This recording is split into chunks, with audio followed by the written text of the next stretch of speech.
ako yung tipo ng babae.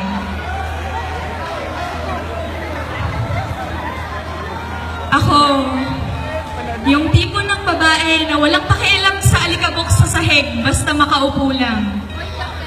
Ako yung babaeng walang pakialam sa hadlang basta mapasa akin ka lang. Ako yung tipo ng babae na kapag nagutom, unang may isip ang chicken joy kesa sa fine dining na alam mo. Ako yung tipo ng babae na hindi papansinin ang kahinaan mo, kundi kung paano mo hinaharap to. Ako yung tipo ng babae na hindi sinusundan ng tingin o nililingon man lang. Pero sige, ako na lang rin yung babaeng okay lang na mangawit basta matitigan ka lang. Hindi ako yung pang-angas sa tropa, pero araw-araw, ipagmamayabang kita. Hindi ako makinis, hindi ako maputi, hindi ako mahinhin. Hindi ako ang lahat ng maaari mong gustuhin. Kaya nung nakawala ako, sa gapos ng mundo, nung sabihin mo ang mga salitang, iingatan kita, mahal ko. Pinilit kong kumawala. Sa ilang taon ng pagkakagapos sa akin ng kalangitan, buwaba sa sarili kong kamalayan at naniwala sa tayo lang. Naglakbay sa daan ng walang kasiguraduhan pero ang liwanag mo. Ito ang nagsilbi kong daan sa bawat panghuhusga ng mundo. Ipinagtanggol mo ako, umaraw man o umulan, palagi kang nandyan.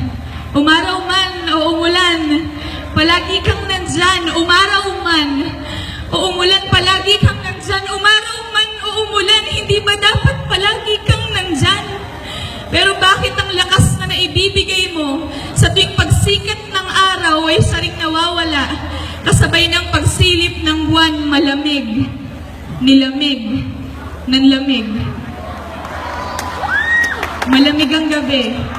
Tila sumuko na nga rin ang mga kumot. Nang lalo pang lumalim ang gabi, tayong dalawa na nagtititigan, pinagtatawanan ng maliliit na bagay na maaari pa nating husgahan. Nilamig ka. Nais ko namang ibigay ang kumot, pero ayaw mo ng lambot. Humiling ka sa tala na maibigay ang init na gusto mo. Humiling ka sa tala na maibigay ang init na gusto mo. Pero nagpumiglas ako. Kasabay ng pag-ihip ng hangin ay ang panlalamig mo. Iniwan mo ang tala sa piling ng kalangitan madilim. Nag-iisa sa kawalan kung gusto mo lang pala ng libangan at ng init sa katawan. Bakit mo ba ako binulabog sa kapayapaang pinaglagyan mga babaeng pinangakuan ng pagmamahal pero iiwan ding sugatan? Bakit? Bakit? Masyado ba yung Makate para di niyo maagapan? Masyado bang mahirap respetuhin kaming kababaihan, paumanhin, pero hindi ito tungkol sa pagiging birhen. Tungkol ito sa pagrespeto nyo sa amin. Ilang bataan na nga ba ang sumuko para sa walang katapusang mga pangako pero dugo lang ang iniwan?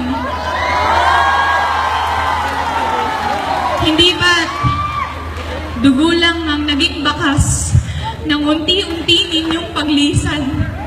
Hindi kami kawalan kasi marami pang babae dyan. Ang ina, sana naghanap na lang kayo ng babaeng bayaran, di ba? Pero utang na loob.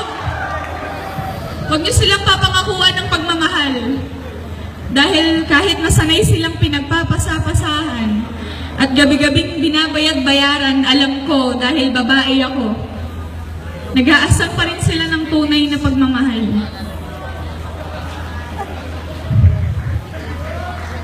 Ako yung tipo ng babae na mabilis mahulog sa lalaki. Aaminin ko. Ako rin yung tipo ng babae na mabilis mong makukuha. Pero hanggat hindi mo ako dinadala sa dambana, pangako, hinding-hindi mo ito makukuha.